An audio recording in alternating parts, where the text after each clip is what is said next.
Assalamualaikum warahmatullahi wabarakatuh. Alhamdulillahilladzi hadana li hada wa ma kunna linahtadiya laula an hadanallah. Wassalatu wassalamu ala sayyidina Muhammadin wa ala alihi wa sahbihi ajma'in. Amma ba'd. Yang saya hormati Imam Masjid Agung Cilacap Bapak Ki Muslihun Asyari, yang tadi sudah disampaikan sebenarnya juga mahasiswa saya. Yang saya hormati pula Bapak Feve, juga mahasiswa Unuga ya, di Unuga, dan semua pengurus Masjid Agung Darussalam Cilacap. Oh iya, ternyata Pak Zainal Arifin juga sudah menjadi imam masjid gitu. Ya, itu juga mahasiswa saya. Dan tiga-tiganya mahasiswa saya. Alhamdulillah, semoga ilmunya berkah gitu ya. Ya. Dan seluruh pengurus Masjid Agung Darussalam Cilacap beserta jamaahnya semuanya saja, tidak saya sebut satu persatu. Marilah kita memuji syukur kehadirat Ilahi Robbi bahwasanya sore hari ini kita dapat bertemu dalam acara yang sangat mulia, gitu ya. Buka bersama. Nah, terus kemudian kita tidak lupa selalu menyanjungkan sholawat salam kehadirat Rasulullah Sallallahu Alaihi Wasallam. Pada sore hari ini saya diamanai menyampaikan tentang pentingnya menjaga amanah ya. Amanah, diamanai, menyampaikan pentingnya menjaga amanah. Alhamdulillah, ini sangat penting Bu. Dan nanti ada pengalaman yang luar biasa yang saya alami yang terkait dengan amanah juga. Jadi sangat luar biasa ini. Amanah ternyata tidak bisa dianggap enteng dan main-main ya, karena saya sendiri pernah mengalami hal semacam itu. Yang pertama, otomatis itu ada yang saya baru saya kaji, artinya saya buka itu 5 surat dalam Al-Quran, 5 ayat ya, yang terkait dengan amanah. Nah, tapi tidak akan saya sampaikan semuanya saja, nanti 3 saja ya. Terus kemudian juga ada peristiwa yang terkait dengan menjaga amanah juga. Yang terkait dengan amanah ini terutama ada di surat An-Nisa ayat 58. Jadi yang bawa Al-Quran mungkin bisa dibuka, atau yang tidak bawa nanti dibuka di rumah, dicek benar apa enggak gitu ya. Yaitu di sana dikatakan A'udzubillahi minasyaitonirrajim. Bismillahirrahmanirrahim. Innallaha ya'murukum an tu'addul amanata ila ahliha wa idza hakamtum bainan nas, dan seterusnya ya, antahkumu bil adl innallaha ni'ma ya'idukum bi innallaha kana sami'an basir. Nah, ini surat An-Nisa ayat 58 ini yang di sini menjelaskan atau memerintahkan atau menyampaikan bahwa sesungguhnya Allah Ta'ala itu menyuruh kepada kita semua untuk menyampaikan amanah. Jadi apabila kita diberi amanah, ya sampaikanlah. Meskipun amanah itu hanya sekedar salam. Sering kan ya Bu ya? Sampaikan salam buat temennya. Malah besok kalau lebaran lucu lagi ya kan? Salam ya, gedongan ya kalau orang Jawa ya kan? Salam go nini ya kan? Nah, itu terkadang kita menyepelekan ya kan? Tidak disampaikan ya. Sudah iya tapi enggak disampaikan. Nah, ternyata ini sangat penting bagi Allah. Jadi terkadang kita itu sebagai manusia di dunia ini, sesuatu yang sebenarnya sangat penting itu dianggap enteng gitu ya.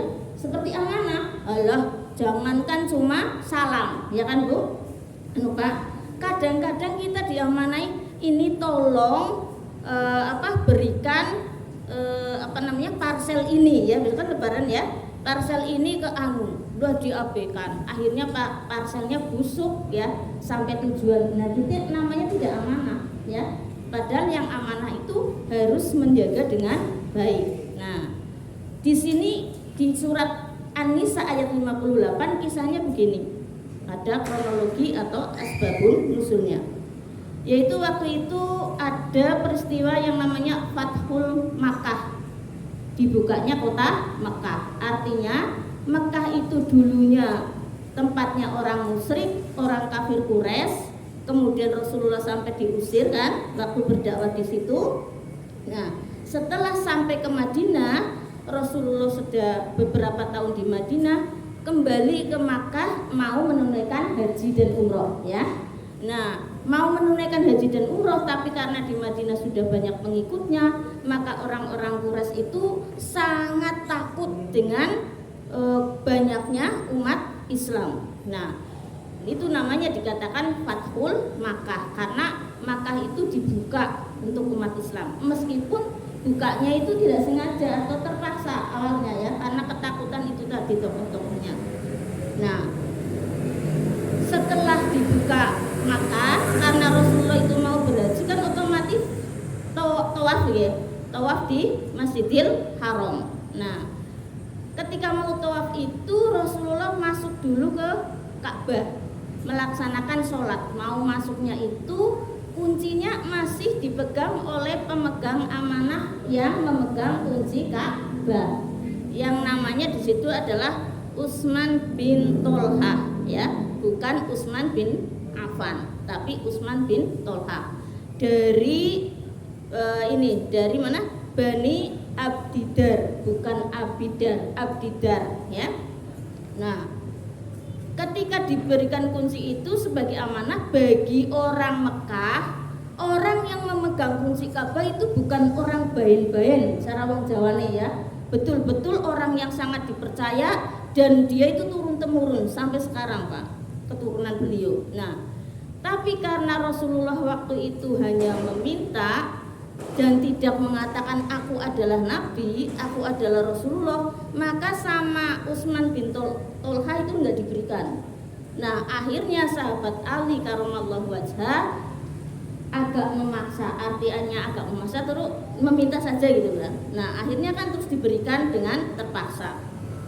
Nah, setelah diberikan dengan terpaksa, nah ini turun surat ini ya, bahwa Allah menegurnya bagaimana? Menegurnya di sini bahwa amanah itu harus diberikan dengan baik, terus dijaga dengan baik ya, memintanya juga dengan baik. Singkatnya seperti itu.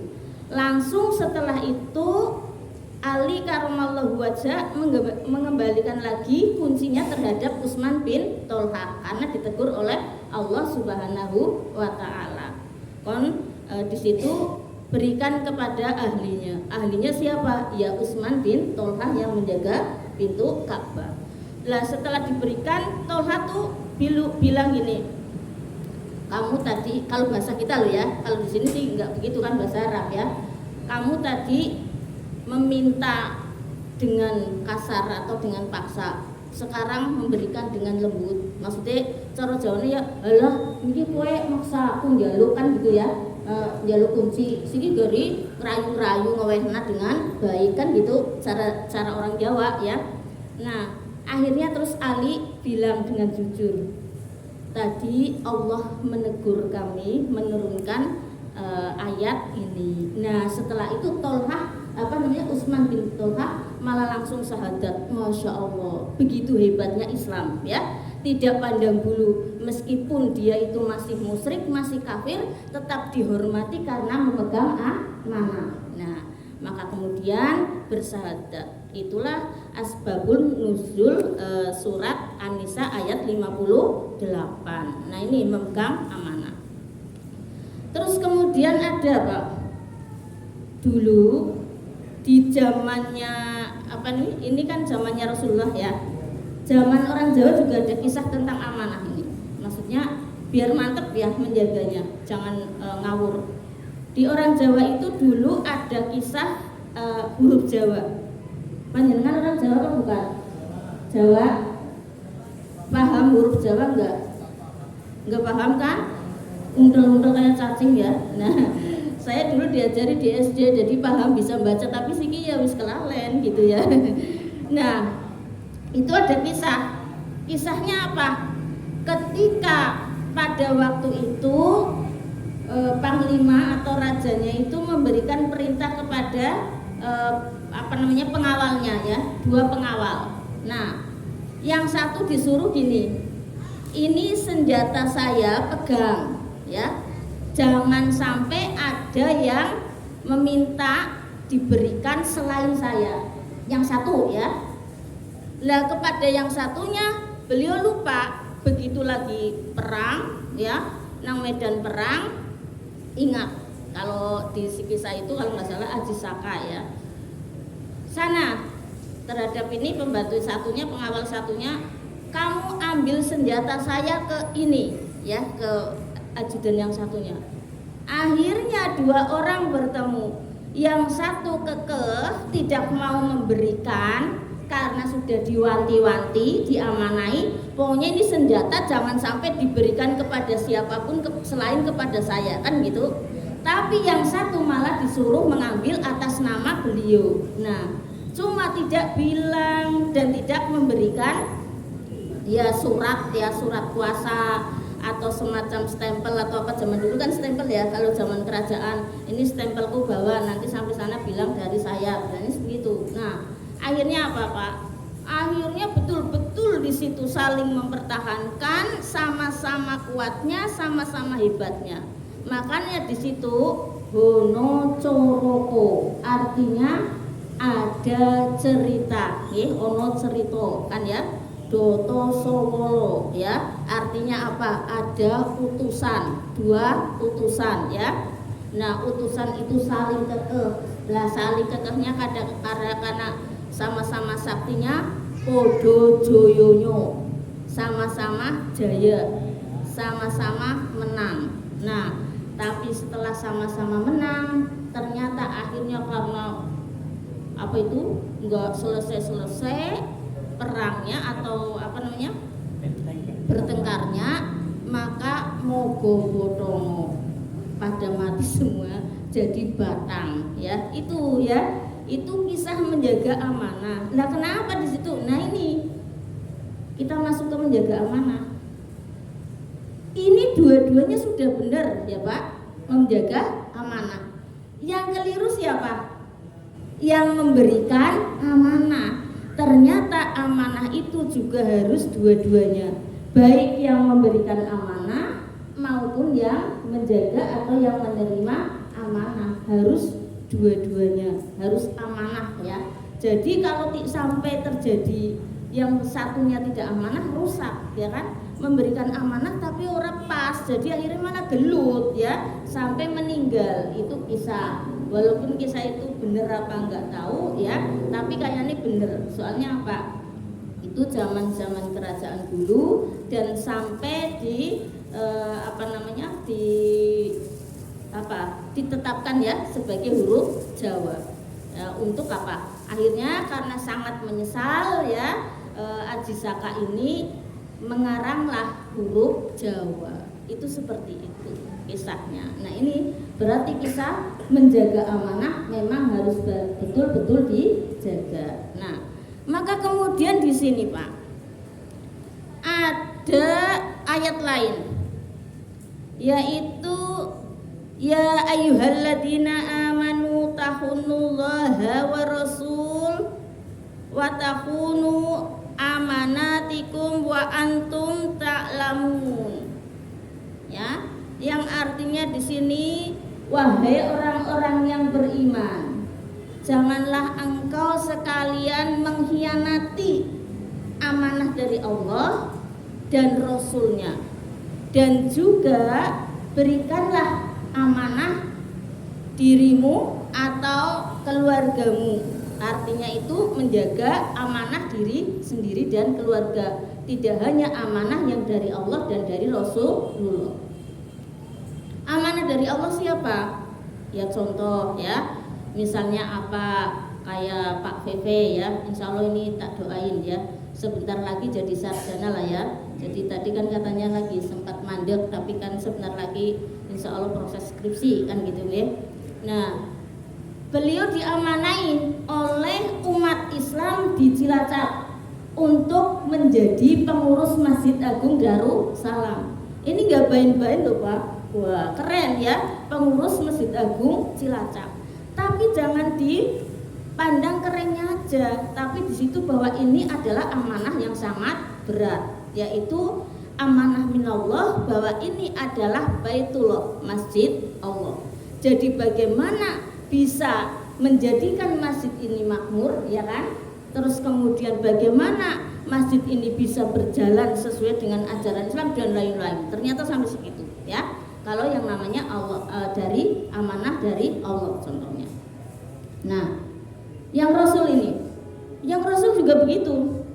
Kayak Pak VV, Pak Muslihun, Pak Zainal tadi ya, yang menjadi pengurus Masjid Agung dan Imam Masjid Agung ini, beliau adalah mahasiswa saya, jurusannya dakwah, ya, prodinya komunikasi dan penyiaran Islam. Nah, ini adalah memegang tanggung jawab amanah dari Rasulullah untuk menyampaikan ajaran Islam, namanya berdakwah.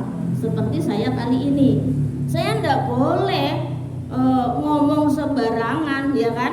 Saya harus amanah bahwa inilah ajaran dari Rasulullah, bahwa inilah ajaran dari Allah Subhanahu wa Ta'ala. Nggak boleh saya pakai like and dislike ya, terus kemudian saya pakai hawa nafsu, pokoknya kamu Islamnya harus ikut saya, tidak bisa. Yang dari Rasulullah itu seperti apa harus disampaikan semua ya. Jadi dari Rasulullah itu hadisnya seperti ini, dari Allah Subhanahu wa Ta'ala itu Al-Qur'annya seperti ini gitu ya. Tidak boleh kemudian kalau saya sukanya misal ini hanya misal ya, saya tidak suka ziarah kubur misalnya ya, kemudian saya bilang yang ziarah kubur musyrik, ya kan, haram, finat. Tidak bisa, tidak ada seperti itu ya. Karena apa? Nyatanya dalam kenyataan Rasulullah berziarah bahkan hampir setiap malam. Kemana? Ke makam Baqi ya. Nah, dan ada banyak hadis tentang ziarah ya. Bahkan perintah Rasulullah itu ziarah itu disuruh supaya apa? Untuk mengingat mati. Itu contoh misalnya. Demikian juga yang suka ziarah, balan ya Pak ya. Misalnya yang suka ziarah ya, tiba-tiba terus bilang yang ziarah, yang tidak ziarah itu di neraka, ya tidak bisa juga. Ya karena apa? Karena ziarah hukumnya sunnah, bukan fardu. Jadi tidak ziarah juga tidak apa-apa. Paham ya sampai sini ya? Nah, ini sekarang yang ke saya, yang pengalaman ke saya. Mohon maaf Bapak Ibu, ya. Saya mau cerita tentang amanah yang pengalaman saya. Jadi tahun 2023, alhamdulillah minallah, saya itu dipanggil ke Baitullah melaksanakan umroh, ya. Nah, dari rumah saya sudah bilang ke Allah, maksudnya itu ya Allah, kulo badhe umroh, kan bahasa Jawa nggih. Kulo badhe umroh, tapi kulo sering mimpi kepanggih Rasulullah, diajari barang ken carane nambani, terus mimpi ketemu para wali, terus kulo diarani apa nggih? Arep ngomong dari pamer ya. Lah lalu setiap menas enggak, pokoknya ada sesuatu rahasia yang perlu tidak saya sampaikan ya. Nah, saya julukannya Podang Kemuning jare ya, dalam hal yang rahasia itu. Mulane teng kula Facebooknya Podang Kemuning, apane Podang Kemuning. Dulu beberapa puluh tahun yang lalu tidak terpakai nama itu. Yang terpakainya ini pulang umroh, karena sudah saya buktikan. Lah kula nyuwun bukti ya Allah, menawi leres menapa ingkang kula ngimpi niku, kula nyuwun bukti kalih setunggal. Kula kepengin nyium Hajar Aswad kanthi mudah, padahal saya kan perempuan kecil seperti ya, mungil ya. Nah, padahal mana sok-sokan, ya kan? Saya bilang gitu ke Allah. Yang kedua, saya ingin bertemu Rasulullah. Waktu itu ya orang mikir apa-apa, sih penting aku bukti mimpi saya bahwa saya itu diberi kedudukan itu, kemudian dijuluki kodam kemuning. Saya nggak ngomong kedudukannya apa ya, nggak usah saya sampaikan ya. Maka kemudian saya ingin dua bukti itu. Alhamdulillah Pak, terbukti semuanya ya. Saya bisa nyium Hajar Aswad dengan mudah. Ya mlebu bae susut rasanya omber ya. Saya cium. Nah, setelah itu yang ketemu Rasul ini begini Pak. Jadi pas di Madinah di Rodo, yang lainnya itu kan pada lewat kebe diusir-usir kayak gitu ya, sulit banget. Alhamdulillah minallah, begitu saya itu di belakang kayak gini ya, apa namanya tiang, saya langsung melaksanakan sholat sampai saya bingung nggak diusir-usir ya.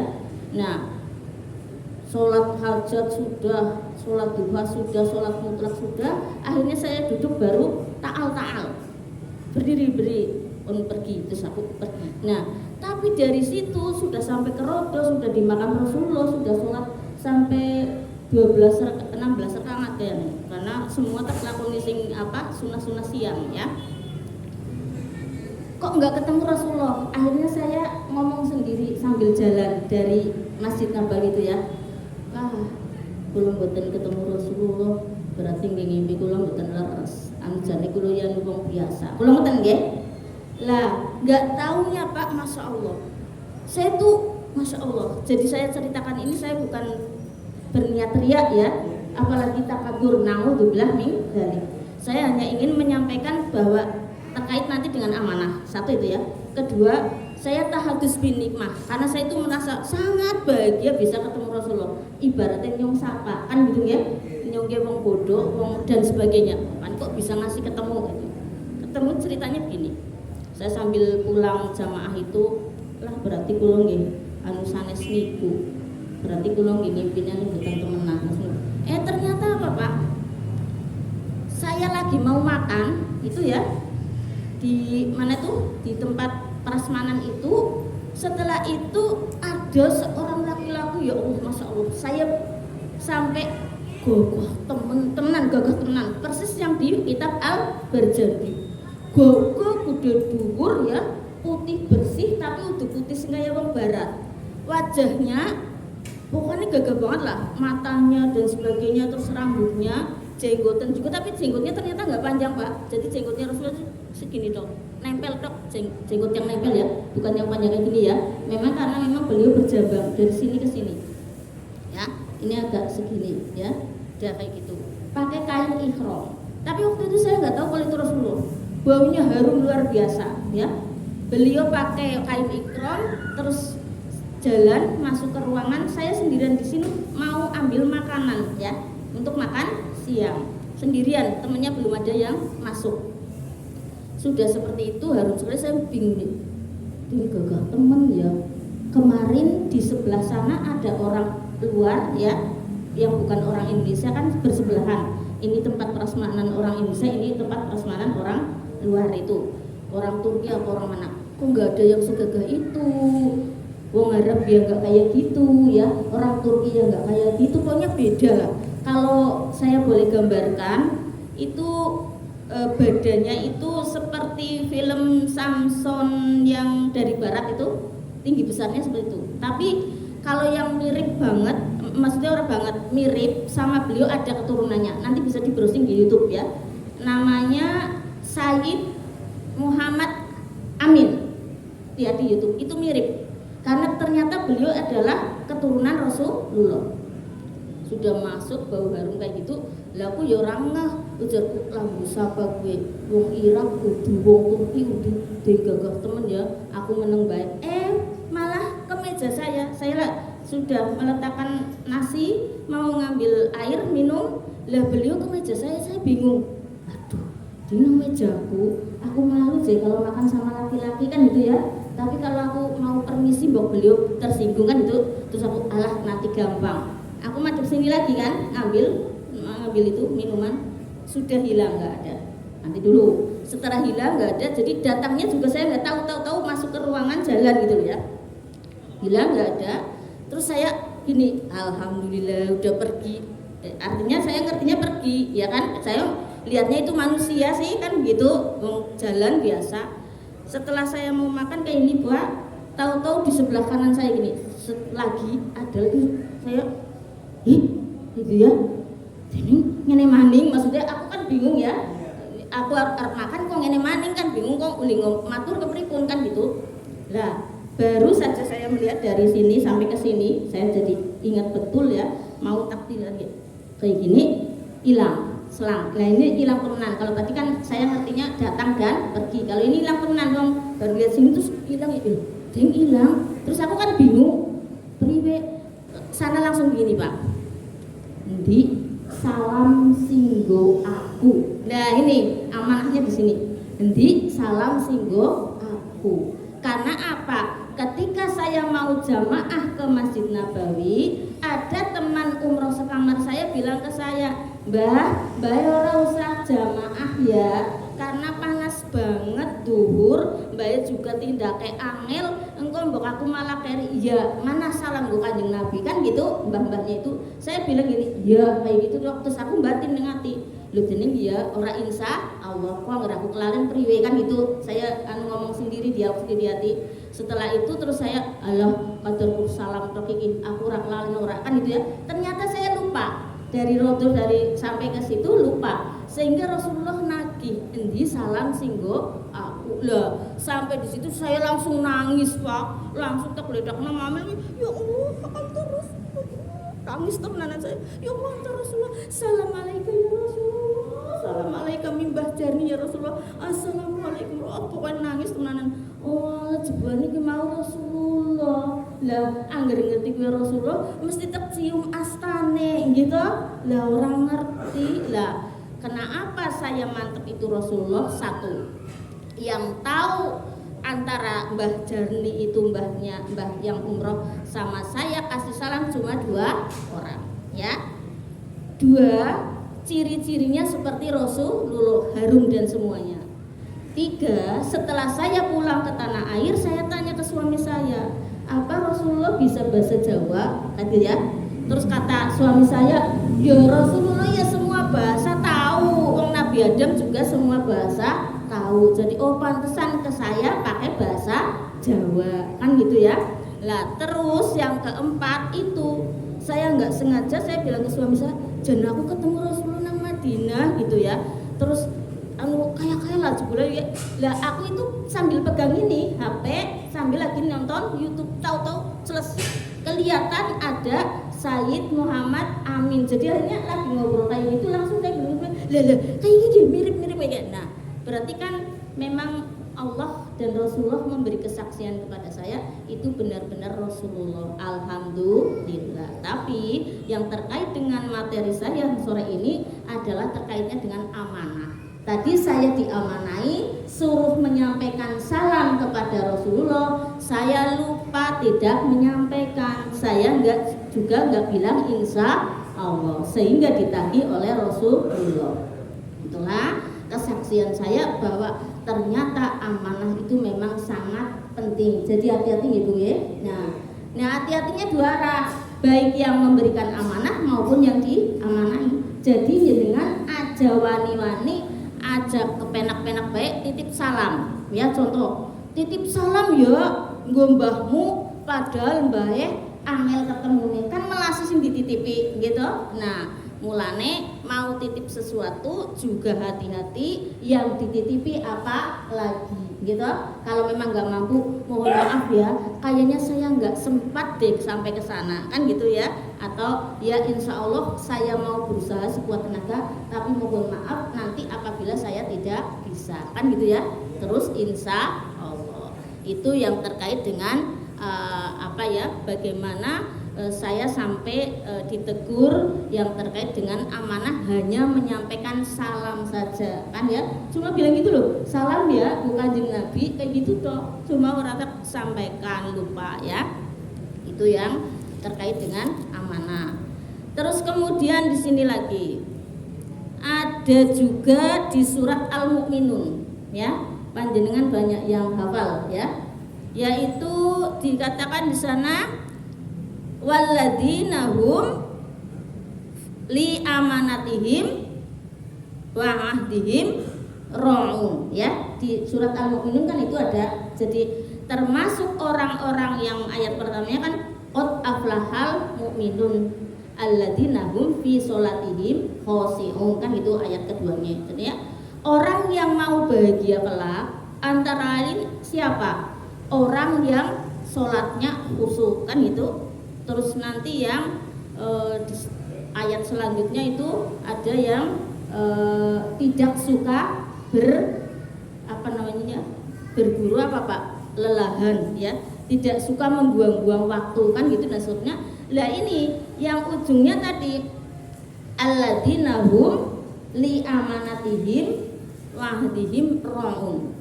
Dan termasuk orang yang akan bahagia adalah orang yang di situ bisa menjaga amanah dan janji ya.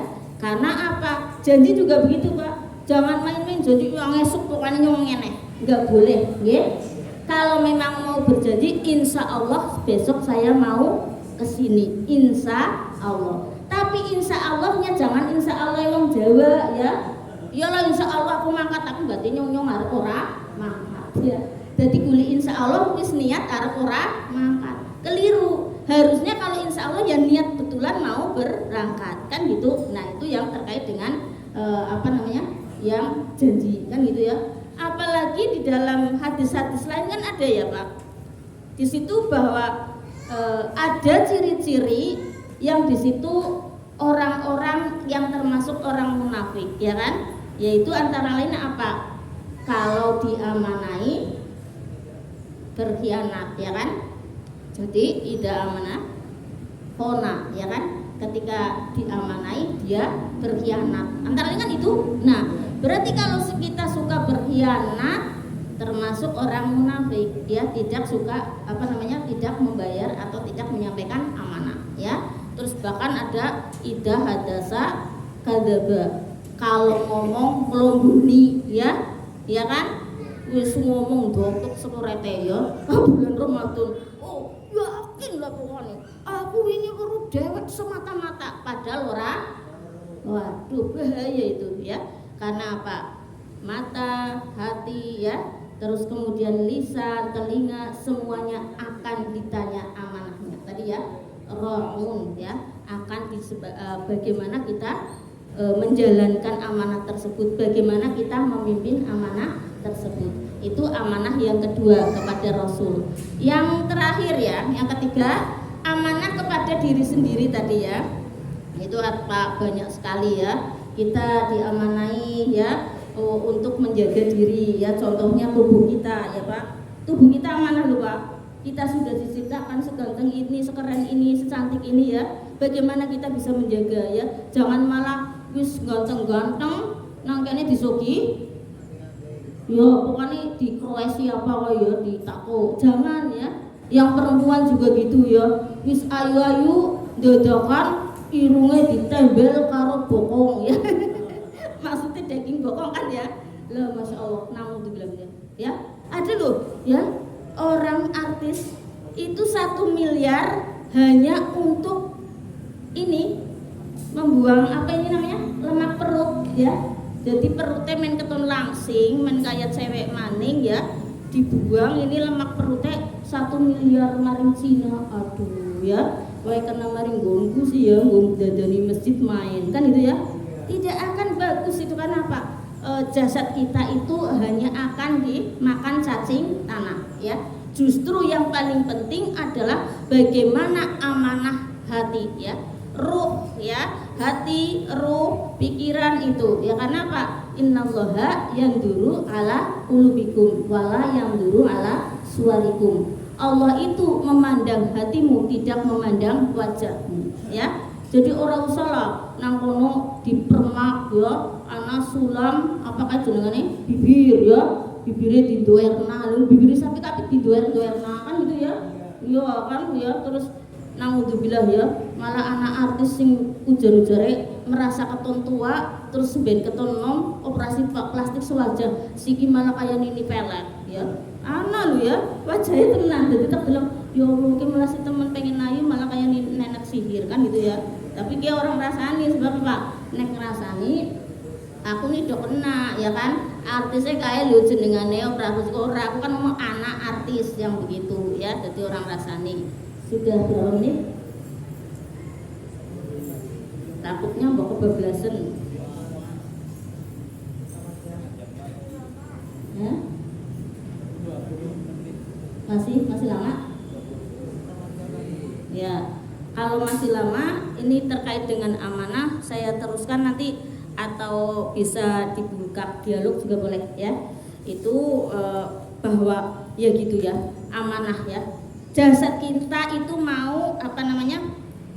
Sampai mana? Berarti ini sudah kurang berapa? Hitungan mundur maghrib.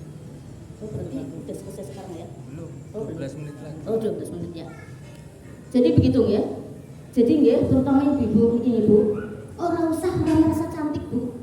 Jenengan itu cantik kabeh. Temenan. Contoh, nang surat Atin gitu.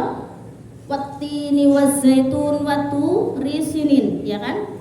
Terus nang kono Allah sampai bersumpah demi buah tin dan buah zaitun, ya kan? Nah, di ayat selanjutnya laqad khalaqnal insana fi ahsani taqwim.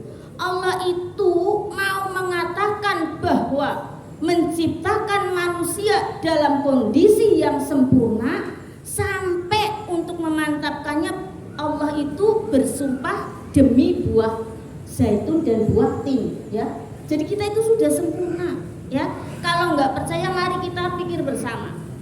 Makhluk Allah ada yang bernama malaikat, ada yang bernama jin, ada yang bernama setan, ada yang bernama hewan, ya kan, hayawan. Lah kita manusia. Di antara makhluk-makhluk Allah ini siapa yang paling sempurna Pak Bu?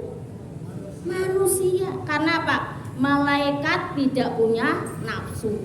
Makanya malaikat ada yang diciptakan, sejak diciptakan sampai nanti hari kiamat, sujud ya sujud terus mau, orang kesel karena nggak punya hawa nafsu. Angger dewek ya Allah, kon lungguh nang kene sejam tok ngenteni buka berasane suwe temen dia ora buka-buka, malah nasi bengkek karena sing semutan iki termasuk saya iki mbok. Karena kita punya hawa nafsu ya, nafsu bebeh, itu kan nafsu ada dua, nafsu baik dan nafsu buruk ya kan, nafsu malas, nafsu seneng, akhirnya seneng ya Allah suwe apa suwe maning kurang, tapi yang lagi bebeh ya suwe temen selakan ardung orang mandek kan gitu ya. Nah, jadi itu malaikat. Setan lebih bebih maning ya kan, wis rupane elek, kelakuane elek. Jin juga kayak gue. Hewan. Nah, sing gandeng-gandenge wedhus karo jenengan kabeh mesti ganteng manusia, nggih, Mbok? Seayu-ayune macan mesti ayu jenengan. Nggih napa nggih? Nek ora percaya, engko sing padha duwe apa? Kucing ya kenal lah ya. Nang kota masang ing wedhus kan ora. Kucing ya. Ajak selfie bareng, ceket. Ayu dia nyokar kucing. Kan ya? Nah itu dari fisiknya aja sudah sempurna. Makanya Allah sampai ketika menciptakan Nabi Adam alaihissalam langsung perintah malaikat pun pada sujud ya, karena Allah sendiri mengagumi ciptaannya. Makanya sampai bersumpah demi buah tin dan buah zaitun. Begitu menciptakan Adam alaihissalam langsung keren temen ya ciptaanku ya, menungsa ya, gagah gede dhuwur berwe, terus diajari orang-orang jadi pinter ya kan. Nah, anak-anak di dalam surat Al-Quran adalah ya yang menciptakan penciptaan Nabi Adam alaihi salam dan diajari untuk berbagai macam nama-nama ya, bi asma'ihim haula'i bi asma'ihim kan itu di antara lain buntut suratnya ya. Nah itu. Nah makanya kita nggak usah neko-neko ya. Ini sekarang sudah paling sempurna di dunia ya, secara jasad fisik ganteng cantik ya, terus di sini punya akal ya. Kalau hewan nggak punya akal, punya nafsu tapi tidak punya akal kan gitu. Nah kita sempurna semuanya. Dan kalau kita mau bersyukur, insya Allah Allah akan memberikan yang lebih baik. Kenapa? Laing sakatum la dan nakum, ya. Makanya nyun sewu, ada juga ya artis yang nyun sewu bentuk fisiknya cacat dan lain-lain, tapi istrinya sangat cantik, sarjana, pandai dan kaya raya, anak tunggal, anak pejabat lagi, kan ada ya. Karena apa? Rasa syukur, nggak pernah protes kepada Allah, ya Allah aku diberikan keburukan seperti ini, enggak, tapi bersyukur pede. Akhirnya duwe bojo sing ayu apik, tapi anak ya aku duwe kanca makanya ya jajal wong wis gagah ganteng dan sebagainya tapi ora pede. Akhirnya apa? Duwe bojo randa tuwa lagi. Karena apa? Wala ing kafartum inna adabi lasati. Angger wong sing ora syukur mesti arep di azab nang Gusti Allah, kan gitu. Nah, itulah surat Atin, bukti bahwa jasad kita juga amanah ya Pak, tapi amanahnya nggak perlu sampai ke operasi plastik, cukup berwudu dilakukan sholat, kan gitu. Lah ruh kita juga harus nyambung kepada Allah. Syukur-syukur sambil seperti ini, banyak kajian, banyak zikir ya, istighfar dan lain-lain. Hanya sudah habis ya waktunya, takutnya mau keburu. Jadi begitu saja yang saya sampaikan, mudah-mudahan bermanfaat. Tidak jadi dialog karena waktunya sudah habis. Mohon maaf atas segala kesalahan saya, apabila ada kesalahan saya, dan insya Allah juga saya manusia biasa jadi banyak kesalahan. Wassalamualaikum warahmatullahi wabarakatuh.